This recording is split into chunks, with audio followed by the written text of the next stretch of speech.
Bien, bonjour tout le monde. Je vais vous montrer quelque chose ce matin. J'ai eu une petite surprise en essayant quelque chose cette dernière fin de semaine. On va résoudre le problème. Voilà! Un autre petit appareil qui ne fonctionne plus. Je voulais commencer à extraire les données de ces cassettes-là juste pour voir. Puis avec le TRS-80, couleur, la façon d'extraire les données, ben, c'est avec ces petits appareils-là. Mais, quelle ne fut pas ma surprise, je branche, comme ces appareils-là peuvent fonctionner aussi sur pile. Alors, j'ai mis des piles dedans, j'ai essayé de partir l'appareil et il n'y a rien qui se passe. J'essaye de partir l'appareil et il n'y a rien qui se passe. J'en ai un autre. J'ai pris l'autre appareil, j'ai fait la même chose et il n'y a rien qui se passe non plus. Je dis, il y a peut-être un autre problème. Parce que c'était des piles rechargeables. Donc le voltage était un petit peu trop bas. Peut-être que ça dérange pour la machine. Mais alors, j'ai trouvé les petits power supply qui vont là-dessus. J'en avais aussi. Ça marchait pas plus. Alors, j'ouvre l'appareil. Et quelle ne fut pas ma surprise, les courroies. Il y a deux courroies. Il y a une courroie qui part du moteur ici qui s'occupe de faire tourner ce gros galet-là. Puis il y a une autre courroie en dessous qui fait tourner l'autre mécanisme. Et toutes les courroies sont parties en poussière. C'est ce que je vous disais sur un lecteur à cassette que je vous ai montré il y a une couple de semaines, que les problèmes avec ces machines-là, on a rarement des problèmes d'électronique. C'est à peu près tout le temps des problèmes avec la partie mécanique de la machine. C'est pour ça qu'aujourd'hui, avec les nouveaux appareils où il n'y a plus de mécanique, les appareils sont beaucoup plus fiables qu'ils étaient. Mais j'ai quand même trouvé une solution. Je vais vous montrer ça. Voilà la solution.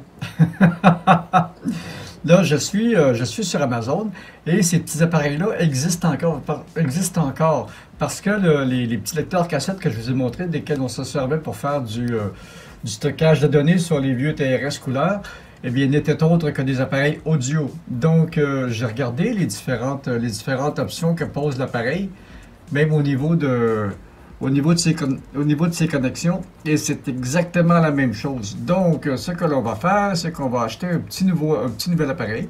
Et puis, si on regarde dans ses possibilités, c'est compatible ordinateur personnel. On va passer à cette option-là parce que si je veux jouer avec les programmes, puis avec la programmation de cet appareil-là pour vous montrer, j'ai pas le choix de le faire en plusieurs étapes et de stocker à mesure que je travaille sur ces systèmes cassettes-là. Parce que j'ai aussi des lecteurs de disquettes, puis je ne sais même pas s'ils fonctionnent. J'en avais essayé un, mais je pense qu'il ne fonctionnait pas, lui, puis ça ne me tente pas d'ouvrir ça pour l'instant. Pour un autre sujet, je vais vous montrer quelque chose d'amusant. Parce que je suis allé chez des amis, chez un de mes amis la semaine dernière, et puis il m'a donné d'autres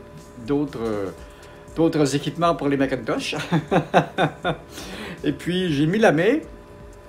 Figurez-vous qu'il avait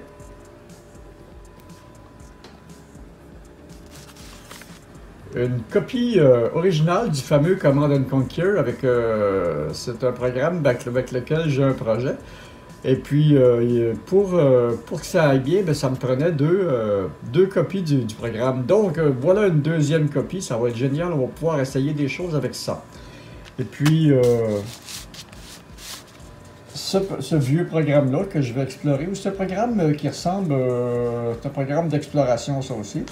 Et puis, une copie originale d'un vieux Myst. J'ai regardé ça, c'est moins intéressant que les derniers Myst, mais ça peut être le fun d'essayer de faire le tour. Collection ne cesse de s'agrandir. Alors, c'était ça la vidéo pour aujourd'hui. Une petite vidéo toute petite. Je n'essaierai même pas de chercher les courroies. Je vais refermer les appareils. Et puis, je vais mettre ça en attente. Peut-être que si je mets la main sur les courroies un jour, je les réparerai. Peut-être. Parce que pour les réparer, c'est un problème. Donc, que je désolidarise le circuit imprimé avec la partie mécanique. Et puis, la partie mécanique, ben, et puis, pour désolidariser ça, il va falloir que je dessoude un paquet de filage aussi. Et ça ne me tente pas de jouer là-dedans. Donc, on y reviendra peut-être quand j'aurai pris ma retraite et que j'aurai plus de temps. C'était la vidéo pour aujourd'hui. Si vous avez aimé ça, ben, donnez-moi du pouce bleu, abonnez-vous à la chaîne. Et puis ben, on va finir par travailler sur ces fameux TRS couleurs-là. Salut!